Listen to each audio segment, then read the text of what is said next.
Good afternoon, everybody. Thank you, Arturo and SAHIC, for putting this great event together. It's great to be back.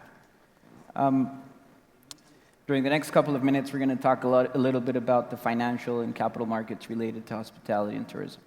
And I have two of the leading players in that sense, especially from the multilateral front in our region. So let's take advantage of that and dive right into it. Sanaa, as country manager of our Central American region for IFC, what is your view on tourism and hospitality as a capital provider? And basically with two twists to that question.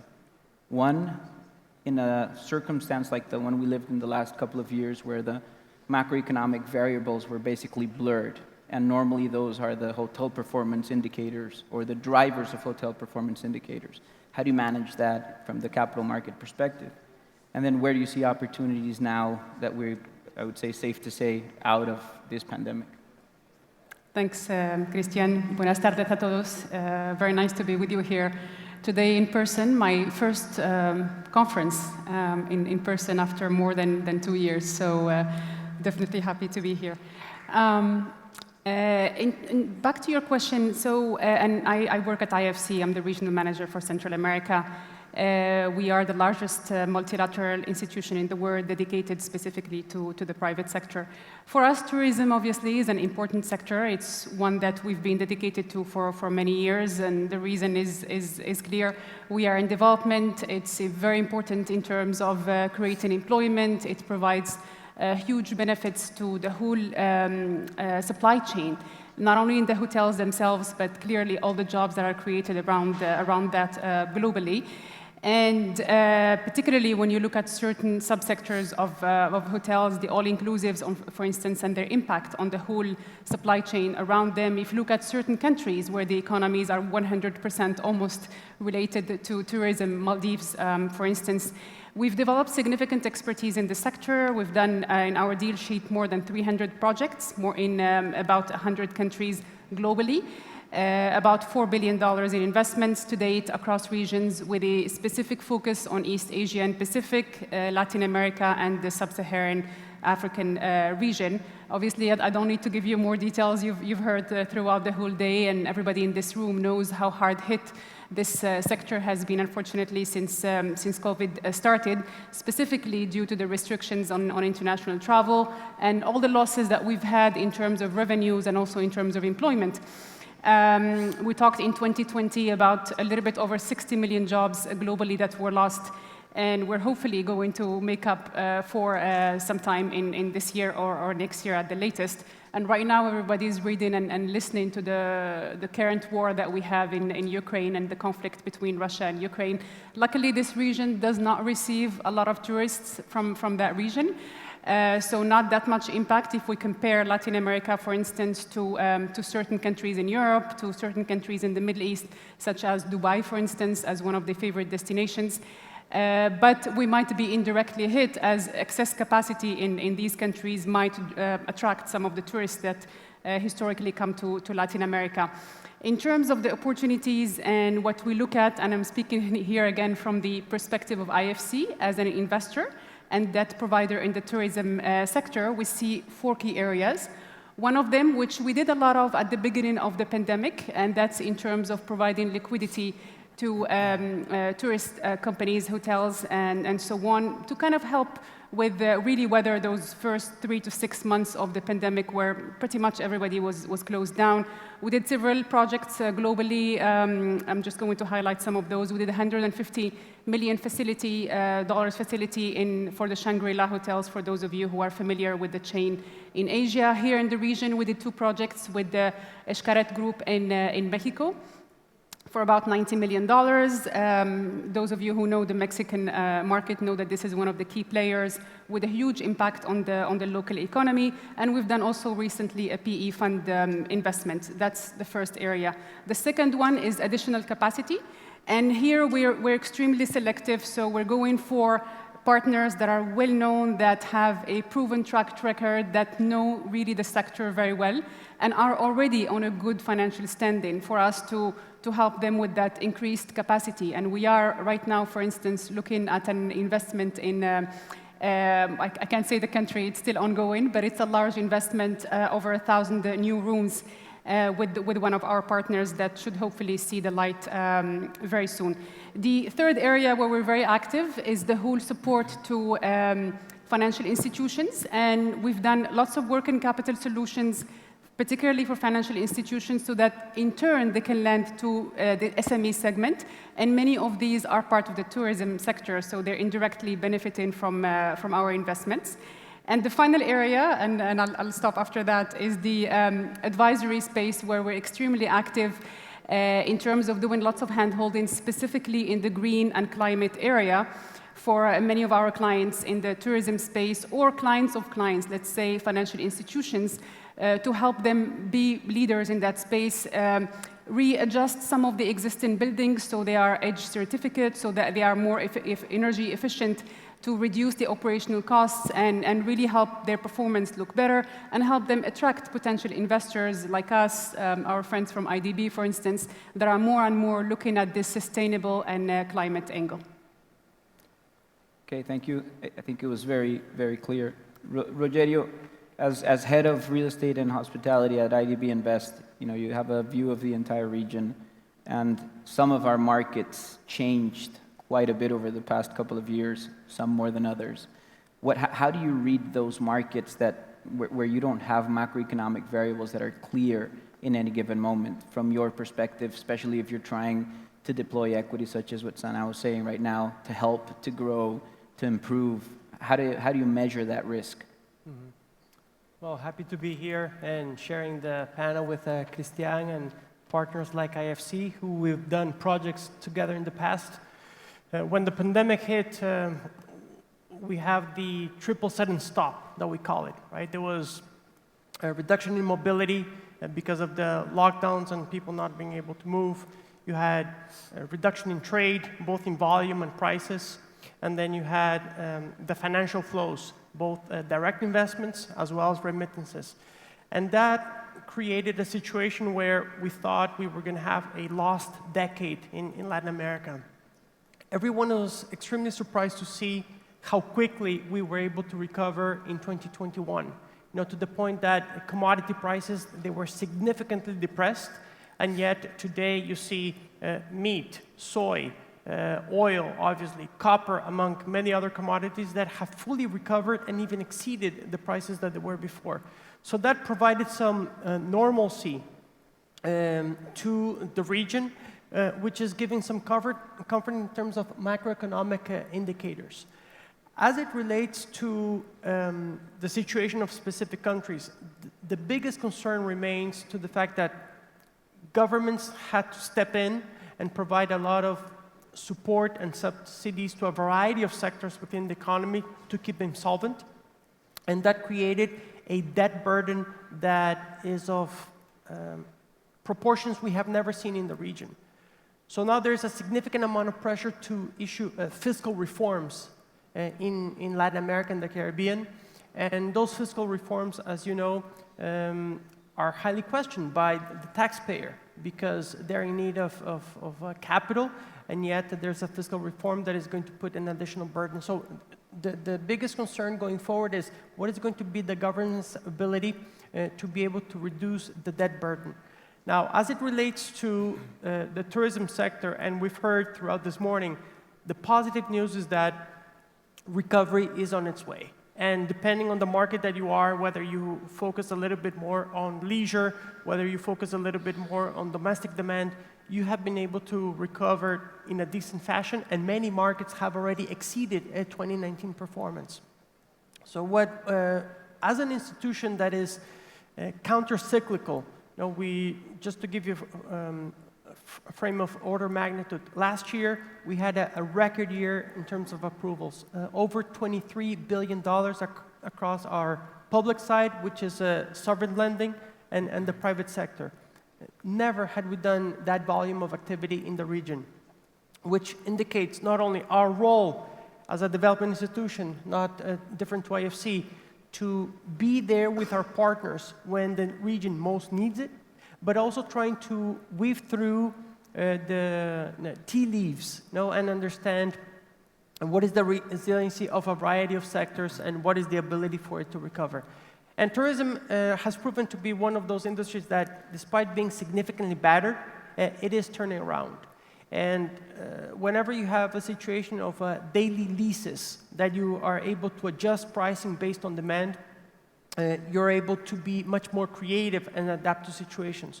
So back to your question, our thought process is that there is an ability to assess risk, even in a situation where there is a volatile environment, where there is a lack of visibility going forward, but the strong fundamentals of the system should allow for continued investment and debt to exist. Thank you, Rogerio. Sanaa, sometimes it feels we walk out of one to walk right into the other one, right? And right now we're walking into a period of high volatility and inflation. Real estate typically is seen as a flight to safety alternative investment. In that same sense, what would you say about hospitality within that aspect? So again, speaking from the lens of, and everybody sees things differently, but I'm speaking from the lens of a global investor and debt provider. This is a risky segment. It's a very risky segment. That's how we look at it. It's more of a long-term investment, and like commercial property, real estate, you're really looking at a long-term investment. You have to be at the right place at the right time, the right capacity as well, and it's really dependent on the cash flows. I mean, how sustainable are they, how reliable are they, and how long is it going to take you to recuperate your initial investment. And of course, every hotel is different. Every hospitality asset is different from the other, and there are many factors that come into play. And even putting COVID on the side and the externalities on the side, at the end of the day, you're really talking about supply and demand. I mean, that's the equation that you have in place. So the way we look at it is, if you have a demand that is steady, predictable, and then you have a supply that remains limited and adequate, then you're in a win-win situation, obviously. But if you have a demand that is unreliable, as we are these days, and a supply that keeps increasing, then this is not a good investment. In terms of how we look at it as well on our side, and where our efforts are going to be focused going forward, as I mentioned, I mean, our initial focus was, let's stand by our portfolio clients, let's provide liquidity, working capital solutions, so that jobs are protected and businesses keep running. But also in terms of potential investments, the capacity project increase that I mentioned earlier, we're very selective, again, because of the riskiness that we perceive in this segment. So we try to look for partners that have very diversified portfolios. We all know, for instance, that hotels that cater mostly to conferences and business have been much more hard hit than others. So you want to see a partner that has quite diversified portfolio, a mix of business hotels, of budget chains, heritage hotels, luxury, and so on, which you can rely on different segments as you're doing business. We're looking also at the quality of the sponsors quite a bit, the knowledge of the sector, a proven track record, obviously good financial position. We look as well at the green aspect that I mentioned earlier, which is extremely important for us in doing business, and sometimes we link loans to the climate and the green focus of the operation as well, as we make sure they're Paris aligned and they're going into the decarbonization efforts that we have as some of our mandates. And then we also look at innovative ideas. We want to see what's extra, what's the new edge that we have here, what is this a new operation going to bring forward, compare to the competition, be it in the region or in the country as well. Thank you, Sanaa. Rogerio, what are your thoughts on that sense as well? I mean, from our point of view, we see that there are a variety of investment partners at a local level. When we think about banks, for example, almost every single transaction that we do, we have a local bank that we bring along in order to help with the expansion of the local capital markets. So when you think about the role of development financial institutions like ourselves, there is a specific area where we can be most accretive. And when you think about the region is the size of the deals and the complexity is something that DFIs are well equipped to be able to support. So think about deals that are $75 million plus, $100 million plus. The local banks typically do not have the ability to write those types of checks, and large institutions like ourselves are able to not only think through ticket size, but also the complexity of the deal.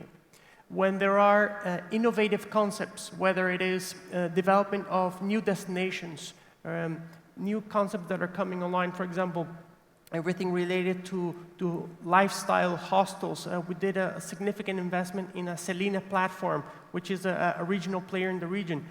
Trying to understand the fundamentals and the merits of new concepts requires a significant amount of effort, which DFIs are typically willing to put in the time to think that through and finalize the transaction. And the last area is everything related to SEG, social, environmental, and governance. Those projects that are trying to push the limits of sustainable and responsible development, trying to do things in a different manner to the way it's been done in the past. We try to identify those demonstrative examples to be able to showcase this is the way that you do something different, this is the way that you do it right. So whether it is having supported the first LEED certified hotel in Jamaica, the first LEED certified hotel in Costa Rica, focused on some of these innovative concepts. Allenda is a distribution platform not different to Oyo hotels from India. They came to Mexico. Unfortunately, it's a case study of an introduction into a new market that was not successful. But Allenda is a similar platform based out of Colombia that is growing regionally that we invested on recently, and it demonstrates the ability to support small, independent hotels, get them to have distribution, get them to have a solvency in a moment that is very critical for the sector. So I think there's a role for a variety of players in the sector. We tend to see each other, ourselves as partners with local commercial banks and trying to assist in projects that have certain characteristics that fit our development impact mandate in the region. It's interesting because, and I'm leaving a couple of things out, but my take from this is that the quality of the sponsor is definitely very important, but then both of you in your answer are saying, those innovators, those that are willing to take the next step to transform, to improve, we're going to back you. And that's an interesting approach from both of you, and obviously as a multilateral development bank, it makes all the sense. Exactly. Larry Flink, who was CEO and chairman of BlackRock, said recently, or actually a couple of years ago, but he said, climate change is a business opportunity because addressing it will require that virtually every segment of industry will have to be reinvented. In other words, we're walking into the green economy, and that might be 5 years from now, 30 years from now, 50 years from now, but that's a reality. And he makes reference to a green premium that various players are now willing to pay. The end user, willing to pay a higher ADR because the hotel has good ESG practices or is doing good in terms of climate action. The investors, the bankers, and then the market. And in the market, people are going to be willing to pay more for your stock if it actually does good to the planet, et cetera, et cetera. In that direction, how do you see this apply to hospitality? What have you seen recently? And maybe we'll turn it around and start with you, Rogerio. The term that you're describing is basically impact investing. And what we've been hearing for the past 3 to 4 years is that transactions, they need to be something more than financial deals.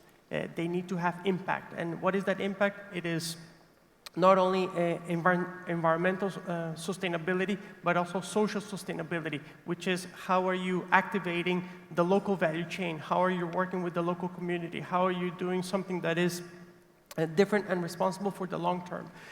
Now, this sounds very pretty in theory, but in actuality, there is research that shows that those projects that are able to generate local development impact, they are more sustainable long-term from a financial point of view, meaning that when you have an employee that is from a vulnerable group that has been able to now participate in a project and is fully committed to that employer, to that project, is going to stay for longer. It's going to be more loyal. It's going to provide a different type of service. And that connectivity that happens with the local community and the project is extremely tight. So over time, the ability of that project to withstand trepidations and market shocks is going to be better. So the thought about impact investing, it is what DFIs have been doing for over 60 years. I think we're finally getting a little bit of credit that that's the way that you should select and filter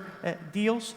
But it goes beyond the environmental aspect. It is thinking about the entire spectrum of stakeholders that are affected during the various decision-making processes.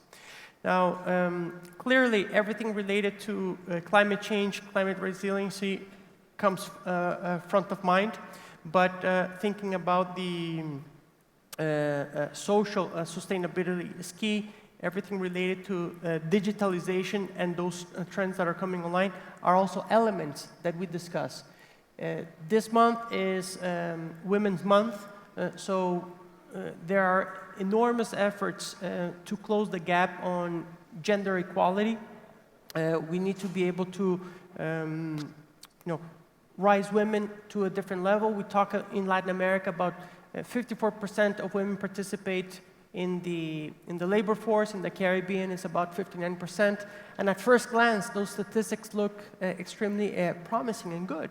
But within the tourism sector, a lot of those women, they participate as housekeepers, they participate in the kitchens. Very few have supervisory or top executive positions. Actually, in the United States, I think it's only 7 or 8% of women who are CEOs of companies. So the discussion around gender equality is not only how do you close the gap, but how do you provide opportunities for that growth to continue in the future. So when the CEO of BlackRock says those businesses, they need to be reinvented, it is a matter of trying to understand that deals, they're not financial in nature, but they need to activate the local communities. And that's the mindset that needs to be different.